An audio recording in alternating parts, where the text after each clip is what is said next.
Dating Pangulong Rodrigo Duterte pumalag sa pang-aarestong ginawa sa kanya.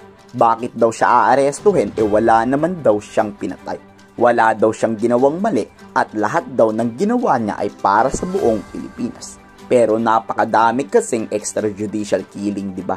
Madaming napatay na tao na walang hustisyang nakamit. Madaming nadamay at napatay na inosenteng Pilipino. On the basis for detention. So, what is the law and what is the crime that I committed?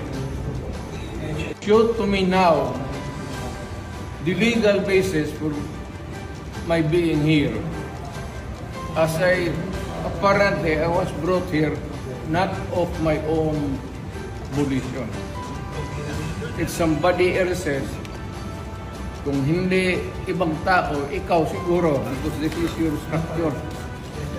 So you have to answer now for the deprivation of liberty.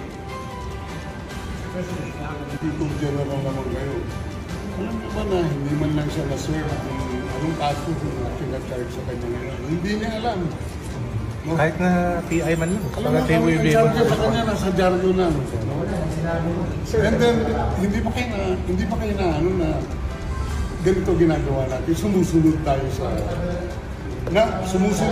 sa isang entity na hindi na tayo membro. Nag-withdraw na tayo. And yet, sir, you are the Prosecutor General. Yes. You know how to exercise due process. Before you can even file charges, you have to file a complaint. We have to file a counter affidavit. Without doing those procedural process, here we are, being issued a warrant of arrest, questionable warrant of arrest. Ano naman po, sir?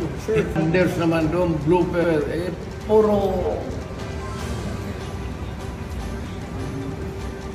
pagdating sa trial dyan, tatawagin kita sa witness stand.